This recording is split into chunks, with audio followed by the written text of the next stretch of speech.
పార్టీలనే చేరుకున్న 100% మీ చేతుల్లోనే ఉన్నది. నిధులన్నీ మీ చేతుల్లోనే ఉన్నాయి, అధికారం అంతా మీదే ఉన్నది, పెత్తనం అంతా మీరే చెలాయించారు. ఇవాళ ఏ మున్సిపాలిటీల సమస్య ఉన్నా దానికి ప్రధానమైన కారణం బీఆర్ఎస్ కాదా? దానికి కేసీఆర్, కేటీఆర్, హరీష్ కాదా? ఎందుకంటే కీలమైన శాఖలన్నీ వీళ్ళ ముగ్గురు దగ్గరనే ఉన్నాయి కదా. మిగతా వాళ్ళందరూ వాళ్ళ చేతుల్లో కీలు బొమ్మలే కదా. వాళ్ళు కేవలం తోలు బొమ్మల ఆట ఆడిచ్చారు. మిగతా వాళ్ళని మంత్రుల రూపంలో ముఖ్యమంత్రి గారిని కలవడానికి పోతే కూడా గేటు బయట నుంచే మెడల్ బట్టి నెట్టేసిరు హోంగార్డ్స్, మనం చూసినాం కదా. 10 సంవత్సరాలు మీరే ఉండి మున్సిపల్ అయితే నిన్నటి వరకు మీరే. ఇప్పుడు లేటెస్ట్ ఎలక్షన్ జరుగుతుంది, ఇప్పుడు మళ్ళీ మాకు ఓటేయండి అని బీఆర్ఎస్ అడుగుతుంది. అసలు అంటే ఏ మాత్రం కూడా మొహమాటం కానీ, అసలు సమాజం ఏమనుకుంటుంది మనం ఇంత బరితెగించి మాట్లాడడం వల్ల? ఇది ఏమైనా సమాజం ఆమోదిస్తుందా? అమరాన్ని ఎప్పుడో సామెత చెప్తుండే, బరితెగించిన కోడి అంట బజార్లోకి వచ్చి గుడ్డు పెట్టిందంట. గట్లున్నది బీఆర్ఎస్ వాళ్ళ వ్యవహారం. ఇద్దరు హరీష్ రావు గారు, కేటీఆర్ గారు ప్రతి మున్సిపాలిటీ తిరిగి మాకు ఓటేయండి అని అడిగితే బరితెగించిన కోడి బజార్లోకి వచ్చి గాడిద గుడ్డు పెట్టినట్టు ఉంది వీళ్ళు అడిగే విధానం, వీళ్ళు చెప్పే మాటలు. మీరు లేనిది ఏదైనా ఉంటే ఇప్పుడు మీకు కొత్తగా ఇస్తే మీరు ఏదైనా చేస్తారని అనుకోవచ్చు. 20 లక్షల కోట్ల రూపాయలు మీకు ఇస్తే పేదోళ్ళకి ఇండ్లు కట్టించిండ్రా? ఇండ్ల సంగతి చాలా దూరం, అసలు రేషన్ కార్డులు అన్నీ ఇచ్చిండ్రా? సన్న బియ్యం ఇవ్వాలని వెనకటి చెప్పిండు కేసీఆర్ గారు. ముఖ్యమంత్రి మనవాడు ఏదైతే బియ్యం తింటుండో పేదోళ్ళకి అదే సన్న బియ్యం తినిపిస్తామని ఇచ్చిండా?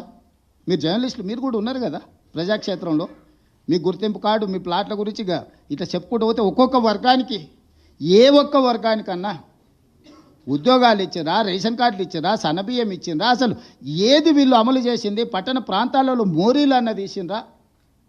వరదలు వచ్చి కొట్టుకపోతే కనీసం పలకరియనైనా పలకరిచ్చిరా? ఏమీ చేయకుండా ఇప్పుడు మళ్ళొచ్చి మాకు ఓటేయండి, మేము ఇరగదీస్తాం, పగలదీస్తామని అంటున్నారు. జెర్సేపటికి ఏంటన్నా ఒకరో ఇద్దరు గెలిచారు అనుకో. ఇప్పుడు కేసీఆర్ గెలిచిండు, ప్రతిపక్ష నాయకుడు అయ్యండి, ఎప్పుడన్నా సభకు వచ్చిండా? నాయకుడే అట్లుంటే కిందోళ్ళు ఎట్లుంటారు? రేపు వీళ్ళు వస్తారా మున్సిపాలిటీకి?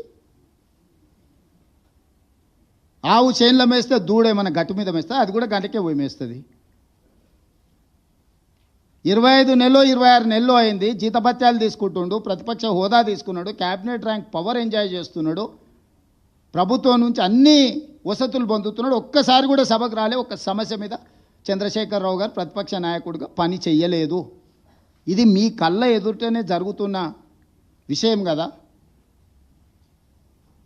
మిగతా వాళ్ళు వచ్చినా కూడా సభను ఎట్లా నడవకుండా అడ్డుకోవాలనే ప్రయత్నం చేస్తుంది తప్ప సభలో ఏమైనా విషయాలు ప్రస్తావించరా? ఇన్నిసార్లు శాసనసభ జరిగితే రేపు మున్సిపాలిటీలో అప్పితప్పి ఆడొగరు ఈడొగరు ఎవరైనా కౌన్సిలర్లు, కార్పొరేటర్లు గెలిస్తే వీళ్ళు ఆ మున్సిపాలిటీలలో జరిగే అభివృద్ధికి వీళ్ళు సహకరిస్తారా? బీఆర్ఎస్కి అసలు అర్హత ఉన్నదా ఓటు అడగడానికి? 23లో అధికారం పోయి 24 పార్లమెంటులో గుండుసున్న వచ్చి 25లో సర్పంచ్ ఎన్నికలలో చావు తప్పి కన్నులొట్టబోయి ఈ పరిస్థితిలో అహంకారం, విషము, విద్వేషపూరితమైన ప్రసంగాలు, రెచ్చగొట్టే మాటలు స్థాయికి మరిచి చూస్తుంటే మా ఈగల్ టీంకు చెప్పాల్సి వచ్చేటట్టుంది. నార్కోటిక్ ఎనాలిసిస్ ఏదన్నా గంజాయి కానీ, కొకైన్ కానీ, హెరాయిన్ కానీ ఏమైనా కొట్టి మాట్లాడుతున్నారా వీళ్ళ మాటలు చూస్తుంటే అని. ఎందుకంటే హోష్లో లేకుండా ఉన్నోడు అట్లాంటి మాటలు మాట్లాడతాడు. హోష్లో ఉన్నోడు, ఈ సమాజం పట్ల బాధ్యత ఉన్నోడు, పెద్ద పెద్ద చదువులు చదువుకున్నా అనుకునేటోడు మాట్లాడే మాటలేనా? ఇలాంటి వాళ్ళకి ఈరోజు ఓటేయమని అడిగితే వాళ్ళు అడుగుతారు. ఎందుకంటే వాళ్ళకి దోపిడీ అలవాటు పడ్డది. ఏ రూపాయి కూడా ఇసుక వదలే, గాలి వదలే, నీరు వదలే, ఇండ్లు వదలే, ఏది వదలే. లాస్ట్కు భార్యాభర్తలు మాట్లాడుకునే టెలిఫోన్ సంభాషణలు కూడా వదలలే వాళ్ళ పైశాచిక ఆనందానికి. ఇదొక మానసిక రోగం, జబ్బు. ఇప్పుడు వీళ్ళు వచ్చి